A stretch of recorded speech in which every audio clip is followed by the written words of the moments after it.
Salut Corse Matin, c'est Noam Yaron et dans quelques jours je m'apprête à nager de Calvi jusqu'à Monaco à la nage, 180 km en 5 jours et 5 nuits pour battre un record du monde pour la nature.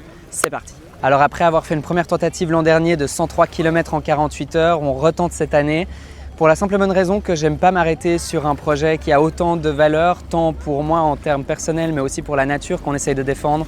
La Méditerranée est l'une des mers les plus polluées du monde, il faut qu'on la défende et la natation peut être un super moyen de le faire, donc voilà pourquoi je suis là. C'est beaucoup plus qu'un record du monde, on deviendrait potentiellement, je dis on parce que c'est un travail d'équipe, même si je suis le seul à nager, on est une équipe de 20 personnes sur 2 bateaux à tenter de battre ce record de la plus longue nage au monde en combinaison, en continu, c'est-à-dire sans sortir de l'eau, dans une zone qu'on appelle courant neutre, même s'il y a pas mal de courants, mais jusqu'à maintenant il n'est pas très favorable pour moi en tout cas dans ma traversée.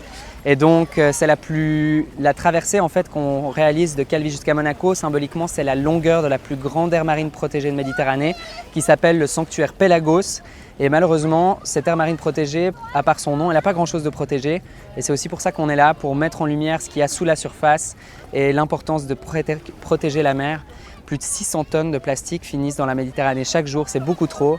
Des navires qui vont beaucoup trop vite rentrent en collision avec des grands cétacés comme des baleines. Le rorqual commun, qui est la deuxième plus grande baleine au monde, m'a accompagné sur quelques kilomètres l'année dernière. Je me réjouis de les retrouver. Il faut absolument qu'on les défende et qu'on appelle les gouvernements à augmenter ce niveau de protection le plus vite possible. Alors on a proposé aux gens de rejoindre en devenant officiellement co-détenteurs de ce record du monde pour la nature. On a sur notre site internet Calvi-Monaco la possibilité de préserver des mètres cubes d'eau et en faisant ça, les gens deviennent co-détenteurs officiels et peuvent soutenir le projet, la campagne de sensibilisation qui touche des dizaines de millions de personnes tous les mois. Et on espère pouvoir continuer même après la traversée à faire porter ces messages en utilisant, j'espère, on touche du bois, le succès de cette traversée. Alors normalement, il y a une petite fenêtre de départ qui se profile pour lundi.